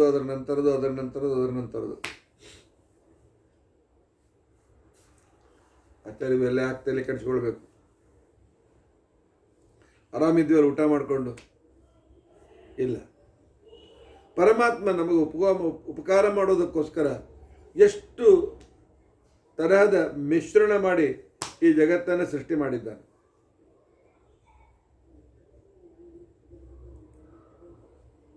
ವಾದರಾಜರ ಪ್ರಕಾರ ಪ್ರತಿಯೊಂದು ತತ್ವಗಳು ತನ್ನ ಅರ್ಧ ಭಾಗವನ್ನು 50% ವಿಶಿಷ್ಟ ಚೇತನರಿಗೆ ಕೊಟ್ಬಿಟ್ಟು ಉಳಿದ 50ರಲ್ಲಿ 50%, 25%, 12.5%, 6.4% ಉಳಿದ ತತ್ವಗಳಲ್ಲಿ ಸೇರಿಸಿದರು.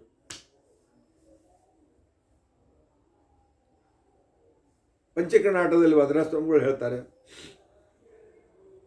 ಆಕಾಶದ ಗುಣ ವಿಸ್ತಾರ,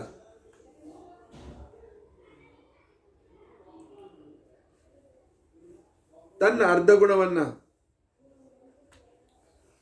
ಅದು ಕಣ್ಣಿಗೆ ಕಾಣಿಸೋದಿಲ್ಲ, ಭೂತ ಪ್ರೇತ ಪಿಶಾಚಾದಿಗಳನ್ನು ಕೊಡ್ತಂತೆ. ಅದಕ್ಕೆ ಭೂತಗಳು, ಪ್ರೇತಗಳು, ಪಿಶಾಚಿಗಳು ನಮ್ಮ ಕಣ್ಣಿಗೆ ಕಾಣಿಸೋದಿಲ್ಲ. ಉಳಿದ ಅರ್ಧದಲ್ಲಿ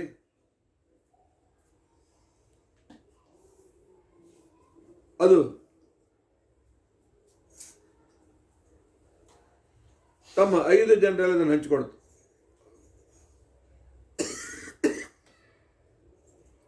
ಪೃಥ್ವಿ ತತ್ವದಲ್ಲಿ, ಅಪ್ತೇಜ್ ತತ್ವದಲ್ಲಿ, ತೇಜ್ ತತ್ವದಲ್ಲಿ, ವಾಯು ತತ್ವದಲ್ಲಿ 50%, 25%, 12.5%, 6.14% ಸೇರಿಸ್ಕೊಳ್ತು.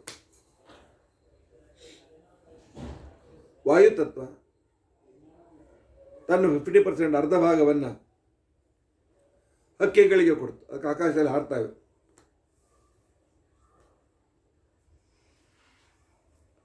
ಗಾಳಿ ಬೇಕು, ಆಕಾಶದಲ್ಲಿ ಹಾರಬೇಕಾದ್ರೆ ವ್ಯಾಕ್ಯೂಮ್, ಅದು ಸರಿಯಾಗಿರ್ತಕ್ಕಂಥ ಗಾಳಿ ಬೇಕಾಗ್ತದೆ. ತೇಜಸ್ ತತ್ವ ಅದರ ಗುಣ ಉಷ್ಣತ್ವ, ವಾಯುವಿನ ಗುಣ ವೇಗವಾಗಿ ಹೋಗಬೇಕೆ. ಅದಕ್ಕೋಸ್ಕರವೇ ವಾಯುಯಾನ ಅಂತೇಳಿ ಕರೀತಾರೆ. ಗಾಳಿಯಿಂದ ಹೋಗೋದಕ್ಕೋಸ್ಕರ ವಿಮಾನಕ್ಕೂ ಗಾಳಿ ಬೇಕು, ಆಮೇಲೆ ಇವಕ್ಕೂ ಗಾಳಿ ಬೇಕು, ಆಗ ವೇಗ ಸಿಗ್ತದೆ, ಇಲ್ಲ ಸಿಕ್ಕೋದಿಲ್ಲ.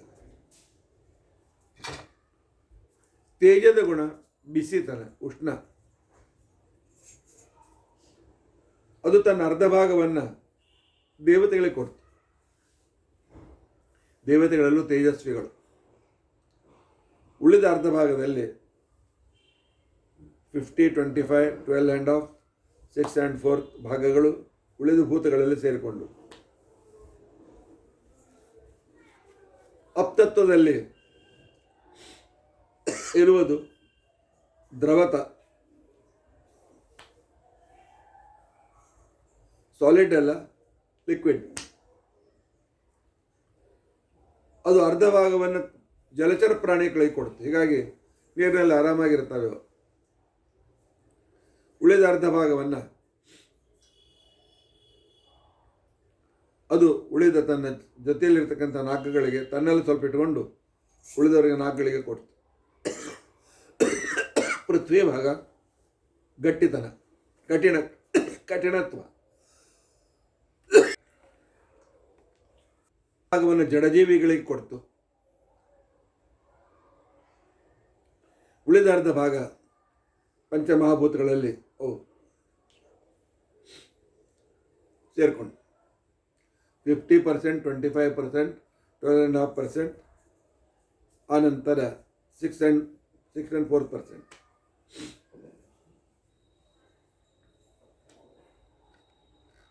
ಆಕಾಶದಿಂದ ಮತ್ತು 5 ತತ್ವಗಳು ಹುಟ್ಟಿದವು. ಅವುಗಳಿಗೆ ಮನಃಪಂಚಕಾಂತಿಗಳು ಅಂತೇಳಿ ಕರೀತಾರೆ. ವಾಯುವಿನಿಂದ ಮತ್ತೆ 5 ವಸ್ತುಗಳು ಹುಟ್ಟಿದವು. ಅವುಗಳಿಗೆ ಪ್ರಾಣಪಂಚಕ ಅಂತ ಕರೀತಾರೆ. ತೇಜಸ್ ತತ್ವದಿಂದ ಪಂಚ ಜ್ಞಾನೇಂದ್ರಿಯಗಳ ಸೃಷ್ಟಿಯಾಯಿತು. ಅಪ್ತತ್ವದಿಂದ ಪಂಚ ತನ್ಮಾತ್ರೆಗಳ ಸೃಷ್ಟಿಯಾಯಿತು. ಪೃಥ್ವಿ ತತ್ವದಿಂದ ಪಂಚ ಕರ್ಮೇಂದ್ರಿಯಗಳ ಸೃಷ್ಟಿಯಾಯಿತು.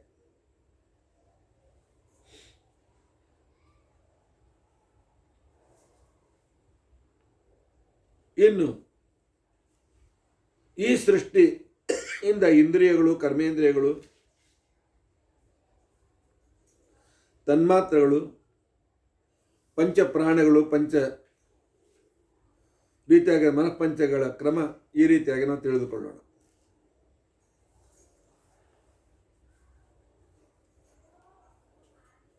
ಆಕಾಶಭೂತದಲ್ಲಿರ್ತಕ್ಕಂಥ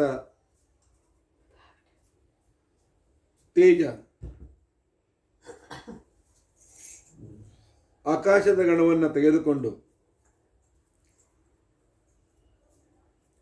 ಶ್ರೋತ್ರೇಂದ್ರಿಯವನ್ನು ಹುಟ್ಟಿಸಿತು. ತೇಜಸ್ತತ್ವದಿಂದ ಪಂಚಜ್ಞಾನೇಂದ್ರಿಯಗಳು, ವಾಯುಭೂತದ ಜೊತೆಯಲ್ಲಿರುವ ತೇಜಸ್ಸು ವಾಯುವಿನ ಗುಣವನ್ನು ತನ್ನ ಜೊತೆಯಲ್ಲಿ ತೆಗೆದುಕೊಂಡು ತ್ವಗೇಂದ್ರಿಯವನ್ನು ಹುಟ್ಟಿಸ್ತು. ಯಾಕೆಂದರೆ ತ್ವಗೇಂದ್ರಿಯಕ್ಕೆ ಗಾಳಿ ಬೀಸ್ತಾ ಇರೋದು ಗೊತ್ತಾಗ್ತದೆ. ತಾನು ಸ್ವತಃ ತೇಜ, ಅದು ಚಕ್ಷುರೇಂದ್ರಿಯ ಅಂತ ಅನಿಸ್ಕೊಡ್ತು. ಅದಕ್ಕೋಸ್ಕರ ಎಲ್ಲ ಜಗತ್ತನ್ನು ನೋಡುತ್ತದೆ. ಅಪ್ತತ್ವದಲ್ಲಿರ್ತಕ್ಕಂಥ ತೇಜಸ್ಸೇನಿದೆ, ಆಪ್ತಿನ ಗುಣವನ್ನು ತನ್ನ ಜೊತೆಯಲ್ಲಿ ತೆಗೆದುಕೊಂಡು ನಾಲಿಗೆಯನ್ನು ಹುಟ್ಟಿಸ್ತು. ಅದಕ್ಕೆ ನಾಲಿಗೆ ಯಾವಾಗಲೂ ಸಿಹಿಯಾಗಿರ್ತದೆ. ಪೃಥ್ವೀಭೂತದಲ್ಲಿರ್ತಕ್ಕಂಥ ತೇಜಸ್ ತತ್ವ, ತೇಜಸ್ ಅಹಂಕಾರ, ಇದು ಘ್ರಾಣೇಂದ್ರಿಯವನ್ನು ಹುಟ್ಟಿಸ್ತು. ಪೃಥ್ವಿ ಗುಣ ತನ್ನ ಜೊತೆಯಲ್ಲಿ ಇಟ್ಟುಕೊಂಡು. ಹೀಗಾಗಿ ಪೃಥ್ವಿಯ ಗುಣ ಗಂಧ ಘ್ರಾಣೇಂದ್ರಿಯಕ್ಕೆ ಗೊತ್ತಾಗ್ತದೆ. ಅಂದರೆ ತೇಜದಲ್ಲಿ ಇರುವ ಆಕಾಶ, ವಾಯು, ತೇಜ, ಅಪ್, ಪೃಥ್ವಿ, ತೇಜದಲ್ಲಿ ಸೇರ್ಕೊಂಡಿವೆ ಅಲ್ಲ, ತೇಜ ತತ್ವದಲ್ಲಿ. ಆ 5 ತತ್ವಗಳಿಂದ 5 ಇಂದ್ರಿಯಗಳು. ತೇಜಸ್ ತತ್ವದ ತೇಜ ಇದು ತ್ರಿಕೋಣಾಕೃತಿ. ಅಗ್ನಿ, ಈ ತೇಜಸ್ ತತ್ವ ಆಕಾಶದಲ್ಲೂ ಇದೆ, ವಾಯುವಿನಲ್ಲಿದೆ, ತನ್ನ ಸ್ವಂತದಲ್ಲಿಯೂ ಇದೆ, ನೀರಿನಲ್ಲಿಯೂ ಇದೆ, ಪೃಥ್ವಿಯಲ್ಲಿಯೂ ಇದೆ. ಆಕಾಶದಲ್ಲಿರುವ ತೇಜಸ್ ತತ್ವದಿಂದ ಶ್ರೋತ್ರೇಂದ್ರಿಯ, ಅದಕ್ಕೆ ಆಕಾಶದಲ್ಲಿರುವ ಶಬ್ದ ಕಿವಿ ಕೇಳಿಸ್ತವೆ. ವಾಯುವಿನಲ್ಲಿರುವ ತೇಜಸ್ ತತ್ವದಿಂದ ಅಂದರೆ ತೇಜಸ್ ಅಹಂಕಾರದಿಂದ ನಮ್ಮ ತ್ವಗೇಂದ್ರಿಯ ಹುಟ್ಟಿತು. ಸ್ಪರ್ಶ, ಅದರಿಂದ ಗಾಳಿ ಇಲ್ಲದೆ ಇದ್ದಾಗ ಬೆವರು ಬರ್ತದೆ, ಗಾಳಿ ಬೀಸಿದಾಗ ನಮ್ಮ ಶರೀರ ತಂಪಾಗ್ತದೆ. ತ್ವಗೇಂದ್ರಿಯದ ಗುಣಧರ್ಮ.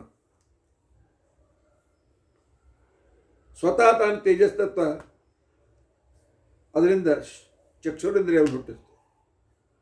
ಅದಕ್ಕೋಸ್ಕರ ಕಣ್ಣಿನಿಂದ ಒಂದು ಪ್ರಕಾಶ ಹೊರಟು ಆ ಪ್ರಕಾಶ ಪ್ರತಿಫಲವಾಗಿ ಕಣ್ಣಿಗೆ ಕಾಣುತ್ತದೆ ಜಗತ್ತು. ತೇಜಸ್ ತತ್ವದಲ್ಲಿರ್ತಕ್ಕಂಥ ಅಪ್ಪ ಅಂತಕೊಂಡಂತೆ ಭೂತಾಭಾಗ ಇತ್ತು. ಅದರಿಂದ ದಿವ್ಯ ಹುಟ್ಟಿತು. ನಾಲಿಗೆ ಒಣಗಿತು, ಮನುಷ್ಯ ಸತ್ತೋಗ್ಬಿಟ್ಟ. ನಾಲ್ಕು ಒಣದ ತಕ್ಷಣ ನೀರು ಬೇಕಾಗ್ತದೆ. ಅದಕ್ಕೆ ದಿವ್ಯೇಂದ್ರ ಹುಟ್ಟಿತು. ಪೃಥ್ವಿ ತತ್ವ, ತೇಜದಲ್ಲಿರುವ ಪೃಥ್ವಿ ತತ್ವ ಘ್ರಾಣೇಂದ್ರಿಯವನ್ನು ಹುಟ್ಟಿಸಿತು. ಹೀಗಾಗಿ ಘ್ರಾಣೇಂದ್ರಿಯ ಪೃಥ್ವಿ ತತ್ವವಾದ ಗಂಧವನ್ನು ಸ್ವೀಕಾರ ಮಾಡ್ತದೆ. ಹೀಗಾಗಿ ಆಯಾ ತತ್ವಗಳಿಗೂ ಆಯಾ ಇಂದ್ರಿಯಕ್ಕೂ ಈ ರೀತಿಯಾದ ಸಂಬಂಧ ಇದೆ. ಇನ್ನು ತಾಮಸ ಅಹಂಕಾರ ಅಂದರೆ ಪೃಥ್ವಿಯಾದ ಪಂಚಮಹಾಭೂತಗಳು, ಪಂಚತನ್ಮಾತ್ರಗಳು ತಾಮಸ ತತ್ವದಿಂದ ಹುಟ್ಟಿದವು. ಇಂತಹ ಆಕಾಶದಲ್ಲಿಯೂ ಕೂಡ ಅಂಶಗಳಿವೆ. ನಾನು ಹೇಳ್ತಾ ಇರೋದು ಆಕಾಶದಲ್ಲಿರುವ ಪೃಥ್ವಿ ತತ್ವ ಆಕಾಶದ ಒಂದು ಭಾಗವನ್ನು ತೆಗೆದುಕೊಂಡು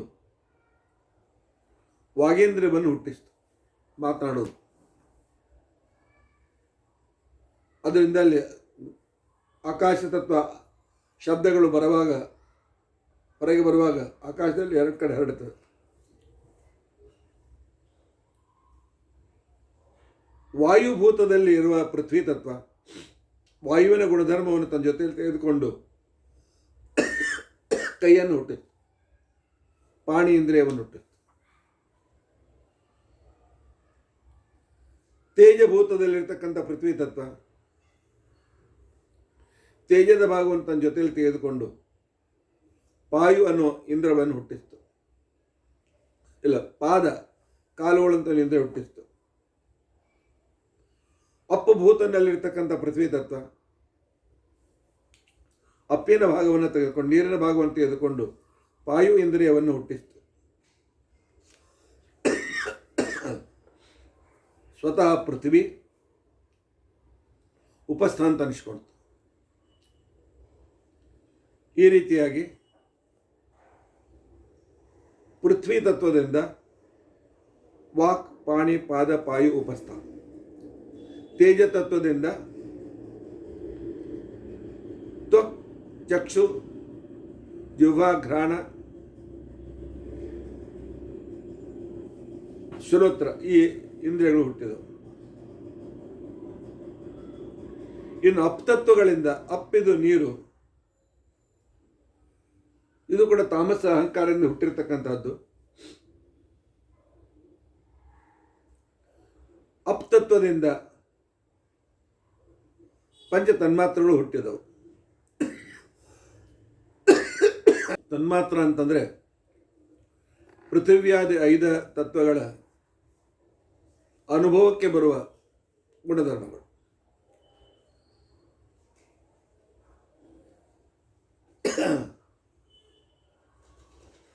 ಅಪ್ತತ್ವದಲ್ಲಿರುವ ಆಕಾಶದಲ್ಲಿರುವ ಅಪ್ತತ್ವ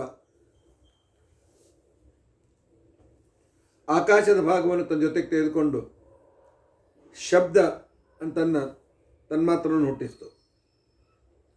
ವಾಯುವಿನ ಮನೆಯಲ್ಲಿರುವ ಅಪ್ತತ್ವ ವಾಯುವಿನ ಗುಣವನ್ನು ತೆಗೆದುಕೊಂಡು ಸ್ಪರ್ಶ ಅನ್ನೋ ತನ್ಮಾತ್ರ ಹುಟ್ಟಿಸ್ತು. ತೇಜದ ಮನೆಯಲ್ಲಿರುವ ಅಪತತ್ವ ಅದು ಏಕೆ ತೇಜದಿಂದಲೇ ರೂಪತತ್ವ ಹುಟ್ಟಿದೆ, ಅದು ಚಕ್ಷುರಿಂದಲೇ ಹುಟ್ಟಿದೆ, ಅದಕ್ಕೆ ಕಾರಣಭೂತವಾದ ರೂಪತತ್ವ ಹುಟ್ಟಿತು. ಅಪ್ ತಾನೇ ಸ್ವತಃ ರಸವಾಗಿ ಪರಿಣಮಿಸಿತು. ಪೃಥ್ವೀಭೂತದಲ್ಲಿ ಇರತಕ್ಕಂಥ ಅಪ್ತತ್ವ ಪೃಥ್ವಿಯ ಗುಣವನ್ನು ತೆಗೆದುಕೊಂಡು ಗಂಧ ಅಂತನೋ ತನ್ಮಾತ್ರನ್ನು ಹುಟ್ಟಿಸಿತು. ಇಲ್ಲಿವರೆಗೆ ಏನಾಯಿತು? ಪೃಥ್ವಿ ಅಪ್. ಈಗ 3 ತತ್ವಗಳ ವಿಚಾರವನ್ನು ತೇಜ, ಪೃಥ್ವಿ ಹಾಗೂ ಅಪ್ 3 ತತ್ವಗಳಿಂದ ಹುಟ್ಟಿದ ತನ್ಮಾತ್ರಗಳ ಬಗ್ಗೆ, ಪಂಚ ತನ್ಮಾತ್ರಗಳ ಬಗ್ಗೆ ಇಲ್ಲ, ಪಂಚ ಜ್ಞಾನೇಂದ್ರಿಯ, ಪಂಚ ಕರ್ಮೇಂದ್ರಿಯ, ಪಂಚ ತನ್ಮಾತ್ರಗಳ ಬಗ್ಗೆ ಚಿಂತೆಯನ್ನು ನಾವು ಮಾಡಿದ್ದೇವೆ. ಇನ್ನು ವಾಯು ತತ್ವದಿಂದ ಪಂಚ ಪ್ರಾಣಗಳು ಹುಟ್ಟುತ್ತವೆ.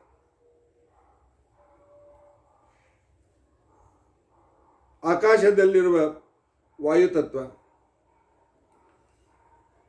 ಆಕಾಶದ ಒಂದು ಭಾಗವನ್ನು ತೆಗೆದುಕೊಂಡು ಸಮಾನ ಅನ್ನುವ ವಾಯುವನ್ನು ಹುಟ್ಟಿಸ್ತದೆ.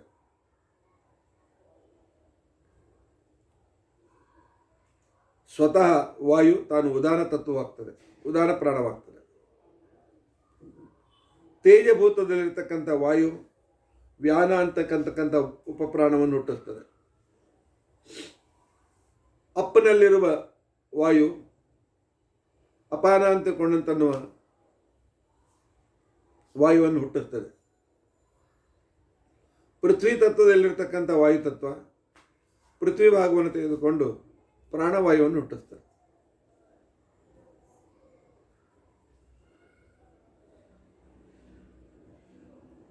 ಇದೊಂದು ಫಿಸಿಕ್ಸ್ ಅಂತ ಇಟ್ಟುಕೊಳ್ಳಿ, ಭೌತಶಾಸ್ತ್ರ. ಆಯಾ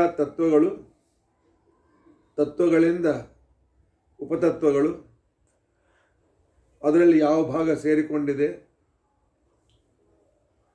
ಆಚಾರ್ಯ ನಮಗೇನು ಗ್ರ್ಯಾಜುಯೇಟ್ ಆಗಬೇಕಾಗಿಲ್ಲ ಅಂತಕೊಂಡಂತೇಳಿ ಅಲ್ಲ, ಪರಮಾತ್ಮನ ಉಪಕಾರ. ಸುಮ್ಮನೆ ಪರಮಾತ್ಮ ಹುಟ್ಟಿಸಿ ಯಾವುದೂ ನಮ್ಮನ್ನು ಸಂರಕ್ಷಣೆ ಮಾಡ್ತಾ ಇಲ್ಲ. ಇಷ್ಟೆಲ್ಲ ದೇವತೆಗಳ ಕಡೆಯಿಂದ ಕೆಲಸ ಮಾಡಿಸ್ತಾ ಇದ್ದಾನೆ. ಇನ್ನು ಕೊನೆಯದು ಆಕಾಶ ತತ್ವದಿಂದ ಮನಃಪಂಚಕಗಳು ಹುಟ್ಟಿದವು. ಆಕಾಶ ಸ್ವತಃ ತಾನು ಚೇತನ ಅಂತಿಕೊಂಡಂತನ್ನುವ ಮನಸ್ತತ್ವವನ್ನು ಹುಟ್ಟಿಸಿತು.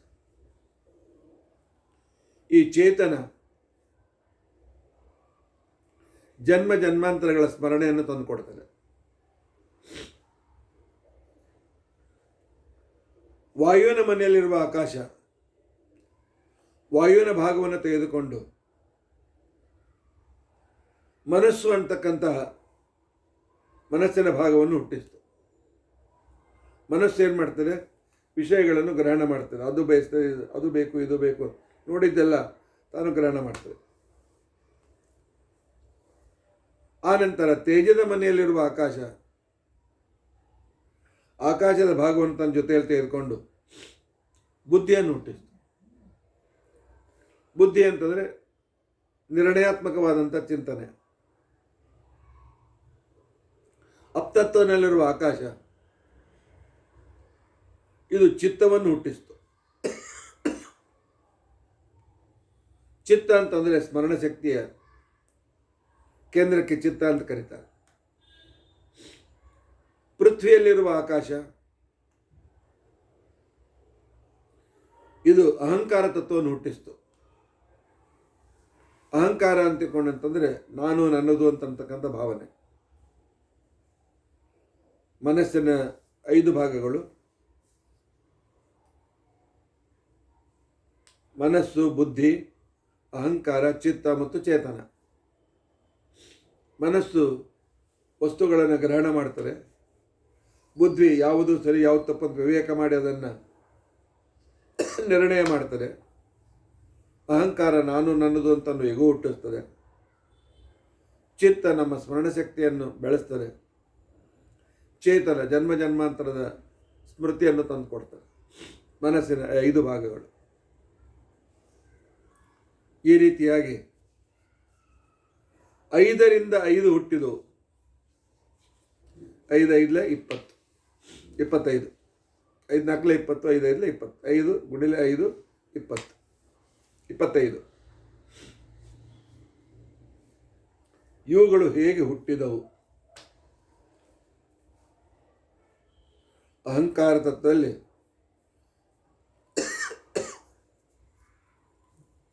ಮೂರು ಭಾಗವನ್ನು ತಪ್ಪದೆ ನೆನಪಲ್ಲಿ ಇಟ್ಟುಕೊಳ್ಬೇಕು.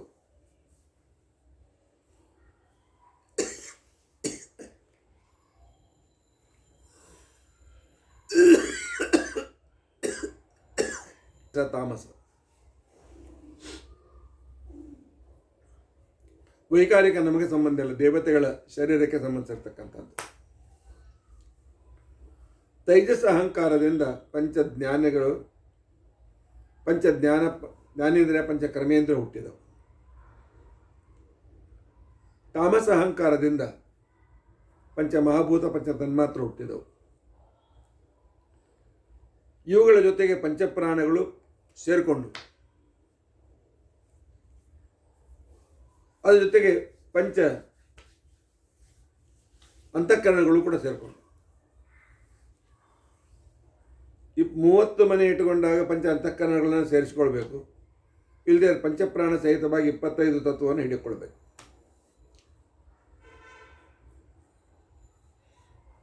ಅದಕ್ಕೇನು ಮಾಡಬೇಕು? ಮನೆಗಳನ್ನು ಮಾಡಿ ಮೊದಲು ಪೃಥ್ವಿ, ಅಪ್, ತೇಜ್, ವಾಯು, ಆಕಾಶ ಈ ರೀತಿ ಇಟ್ಕೊಳ್ಬೇಕು. ಒಂದು ಪೃಥ್ವಿಯ ಮನೆ, ಅಪ್ಪಿನ ಮನೆ, ತೇಜದ ಮನೆ, ವಾಯುವಿನ ಮನೆ, ಆಕಾಶದ ಮನೆ. ಆನಂತರ ಇದರಲ್ಲಿ 5 ಇಟ್ಕೊಳ್ಬೇಕು. ಇವುಗಳನ್ನು ಒಂದು ವಾಯುವಿನ ಮನೆ ಪೃಥ್ವಿ ಮನೆಯಲ್ಲಿ ನಂಬರ್ 1, ಎರಡನೇ ಸ್ಥಳದಲ್ಲಿ ಅದರಲ್ಲಿ ಇನ್ನೊಂದು ಅಪ್, ತೇಜ್, ವಾಯು, ಆಕಾಶಗಳನ್ನು ಇಡ್ತಾ ಬರಬೇಕು. ಅಂದರೆ ಹೇಗೆ ಹುಟ್ಟಿದವು ಇವು? ಆಗಲೇ ನಾನು ಹೇಳಿದಂತೆ ಆಯಾ ತತ್ವಗಳು ತಮ್ಮಲ್ಲಿರುವ ಪೃಥ್ವಿ, ಅಪ್, ತೇಜ್, ವಾಯು, ಆಕಾಶದ ತತ್ವಗಳ ಭಾಗಗಳನ್ನು ತೆಗೆದುಕೊಂಡು ಆಯಾ ಭಾಗದಿಂದ ಪಂಚ ಜ್ಞಾನೇಂದ್ರಿಯ, ಪಂಚ ಕರ್ಮೇಂದ್ರಿಯ, ಪಂಚ ಮಹಾಭೂತ, ಪಂಚ ತನ್ಮಾತ್ರ, ಪಂಚ ಪ್ರಾಣ ಅಥವಾ ಅಂತಃಕರಣಗಳನ್ನು ಹುಟ್ಟಿಸಿದವು. ಇದು ಸೃಷ್ಟಿ ಚಿಂತನೆ. ಬರೀ ಇಲ್ಲಿಗೆ ಮುಗಿಲಿಲ್ಲ. ಇನ್ನು ಆಯಾ ತತ್ವಗಳ ಅಭಿಮಾನಿಗಳಾದ ದೇವತೆಗಳನ್ನು, ಅಲ್ಲಿರುವ ಪರಮಾತ್ಮನನ್ನು ಕೂಡ ನಾವು ಚಿಂತನೆ ಮಾಡಬೇಕು. ವಾದರಾಜ ಸ್ವಾಮಿಗಳ ಚಿಂತನೆಯನ್ನು ನಮಗೆ ಹೇಳಿಕೊಟ್ಟಿದ್ದಾರೆ. ಇದು ಇನ್ನೂ ಸೃಷ್ಟಿ ಚಿಂತನೆ ನಡೆದರೆ ನೆನಪಿಟ್ಕೊಳ್ಳಿ. ಆಕಾಶದ ಅಭಿಮಾನಿ ಬುದ್ಧಿಪತಿ ಗಣಪತಿ. ಗಣಪತಿ ಮದುವೆ ಆಗಿದೆಯೋ ಇಲ್ಲೋ ಅದರ ಬಗ್ಗೆ ವಿಚಾರ ಇದೆ.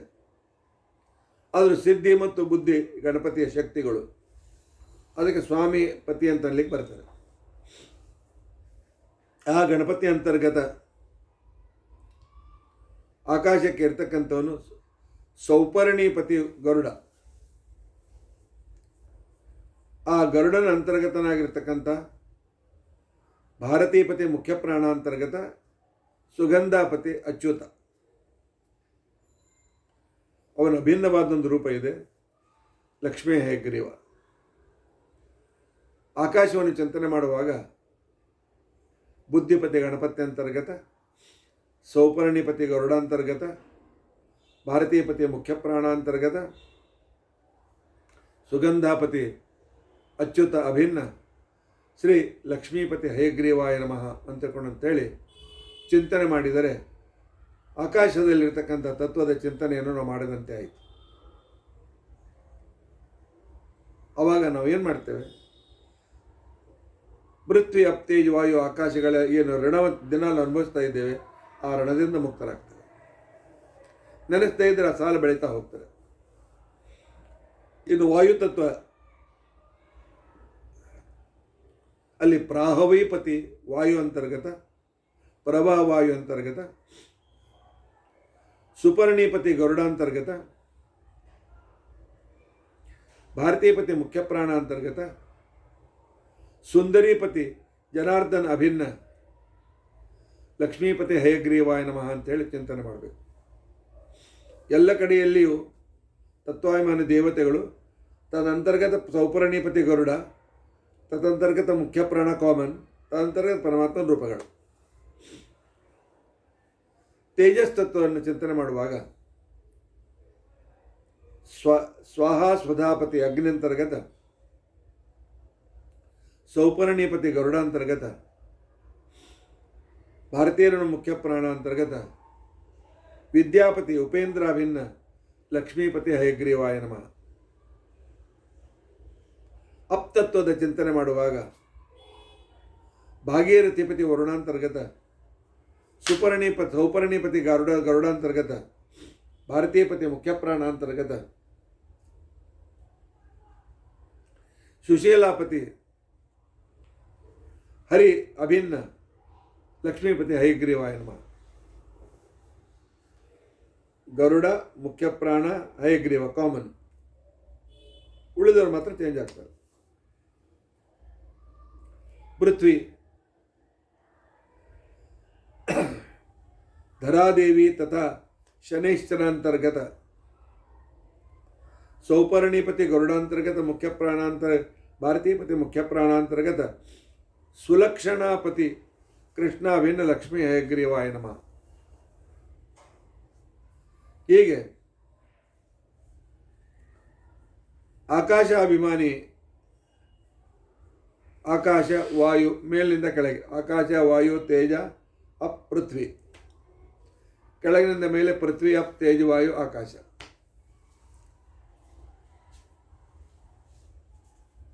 ಇನ್ನು ಪಂಚ ಜ್ಞಾನೇಂದ್ರಿಯಗಳ ಅಂತರ್ಗತ ದೇವತೆ, ಅವುಗಳ ಚಿಂತನೆಯನ್ನು ಮಾಡಬೇಕು. ಈಗಾಗಲೇ 1 ಗಂಟೆ ಆಯಿತು. ಇವತ್ತು ನಾವು ತಿಳಿದುಕೊಂಡದ್ದೇನು? ಪರಮಾತ್ಮ ಸೃಷ್ಟಿಯನ್ನು ಹೇಗೆ ಮಾಡಿದ, ಯಾವ ರೀತಿ ತತ್ವಗಳ ವಿಭಾಗವನ್ನು ಮಾಡಿದ, ಆನಂತರ ಮಹತ್ತತ್ವ, ಅಹಂಕಾರ ತತ್ವ, ಅಹಂಕಾರದಲ್ಲಿ ವಿಶ್ವ, ತೈಜಸ, ಪ್ರಾಜ್ಞೆ ಇಲ್ಲ, ವೈಕಾರಿಕ, ತೈಜಸ, ತಾಮಸ ವಿಭಾಗಗಳನ್ನು ಮಾಡಿದ. ದೇವತೆಗಳ ಶರೀರಗಳನ್ನು, ಪಂಚ ಜ್ಞಾನೇಂದ್ರಿಯ, ಪಂಚ ಕರ್ಮೇಂದ್ರಿಯ ಮನಸ್ಸನ್ನು, ಪಂಚ ತನ್ಮಾತ್ರ ಮತ್ತು ಪಂಚ ಮಹಾಭೂತಗಳನ್ನು ತಾಮಸಗಳಿಂದ ಚಿಂತನೆ ಮಾಡಿದ. ಈ 5ಕ್ಕೆ ಅದೆಲ್ಲ 5 ಭಾಗಗಳನ್ನು ಒಂದೊಂದರಲ್ಲಿ ಸೇರಿಸಿ ಆಯಾ ಇಂದ್ರಿಯಗಳ ನಿರ್ಮಿತಿಯನ್ನು ಪರಮಾತ್ಮ ಮಾಡಿದ್ದ. ಅಲ್ಲಿ ಆಯಾ ದೇವತೆಗಳನ್ನು ಇಟ್ಟು ಅವರ ಅನುಗ್ರಹ ನಮ್ಮ ಮೇಲೆ ಆಗುವಂತೆ ಮಾಡ್ತಾನೆ. ಹೀಗಾಗಿ ಈ ಆಕಾಶ ತತ್ವದಲ್ಲಿರುವ ಭಗವಂತನ ಚಿಂತನೆಯಿಂದ ನಮ್ಮ ಪಂಚ ಜ್ಞಾನೇಂದ್ರಿಯಗಳ ವಿಕೃತಿಗಳು ಹೊರಟೋಗ್ತವೆ ಮತ್ತು ಎಲ್ಲ ಕಡೆಯಲ್ಲಿ ಭಗವಂತನ ಚಿಂತನೆ ಮಾಡ್ತಕ್ಕಂಥ ಒಂದು ಅದ್ಭುತವಾದ ಪುಣ್ಯದಿಂದ ಪರಮಾತ್ಮ ಅನುಗ್ರಹವಾಗ್ತದೆ. ಜ್ಞಾನೇಂದ್ರಿಯದಿಂದ ಇದು ಪಂಚ ಮಹಾಭೂತಗಳ ಉಪಕಾರವನ್ನು ನಾವು ಪಡಿತೇವೆ. ಆ ಋಣದಿಂದ ನಾವು ಮುಕ್ತರಾಗ್ತೇವೆ. ಇವತ್ತು ಪಂಚ ಮಹಾಭೂತಗಳವರೆಗೂ ನಾನು ಚಿಂತನೆ ಹೇಳಿದ್ದೇನೆ. ಆನಂತರ ಆಯಾ ತತ್ವಗಳು ಇದ್ದಾಗ ಆಯಾ ತತ್ವಗಳ ಭಾಗ ತೆಗೆದುಕೊಂಡು ಯಾವ ಇಂದ್ರಿಯಗಳನ್ನು ನಿರ್ಮಿಸಿದವು ಅಂತ ಅನ್ನೋದನ್ನು ಪುನಃ ನೀವು ಚಿಂತನೆ ಮಾಡಿಕೊಳ್ಳಿ. ಪರಮಾತ್ಮ ನಮ್ಮ ಮೇಲೆ ಎಷ್ಟು ಉಪಕಾರ ಮಾಡಿದ್ದಾನೆ ಅಂತ ಅನ್ನೋದು ಗೊತ್ತಾಗ್ತದೆ. ಇನ್ಮೇಲೆ ಪಂಚ ಜ್ಞಾನೇಂದ್ರಿಯ, ಪಂಚ ಕರ್ಮೇಂದ್ರಿಯ, ಪಂಚ ತನ್ಮಾತ್ರ, ಪಂಚ ಮಹಾಭೂತಗಳಲ್ಲಿರುವ ಅಭಿಮಾನಿ ದೇವತೆಗಳು, ತದಂತರ್ಗತ ಮುಖ್ಯ ಪ್ರಾಣ ರೂಪ, ತದಂತರ್ಗತ ಪರಮಾತ್ಮ ರೂಪಗಳ ಚಿಂತನೆ ನಾಳಿನ ದಿವಸ ನಾವು ನೋಡಿಕೊಳ್ಳೋಣ. ಇವತ್ತು ಕೇವಲ ಪೃಥ್ವಿ, ಆಕಾಶ ಇತ್ಯಾದಿಗಳನ್ನು ಮಾತ್ರ ಚಿಂತನೆ ಮಾಡಿದ್ದೇವೆ.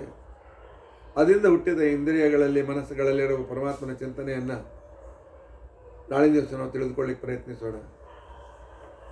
25 ಮರೆಯಬೇಡಿ. ಇದೊಂದು ದೊಡ್ಡ ತತ್ವಜ್ಞಾನ.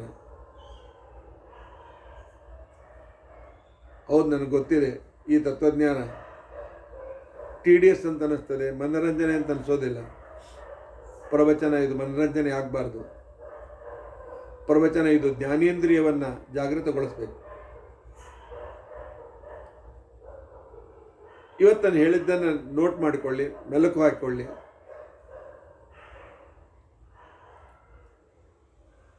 ಪರಮಾತ್ಮನ ಉಪಕಾರವನ್ನು ಸ್ಮರಿಸಿ ಅವನಲ್ಲಿ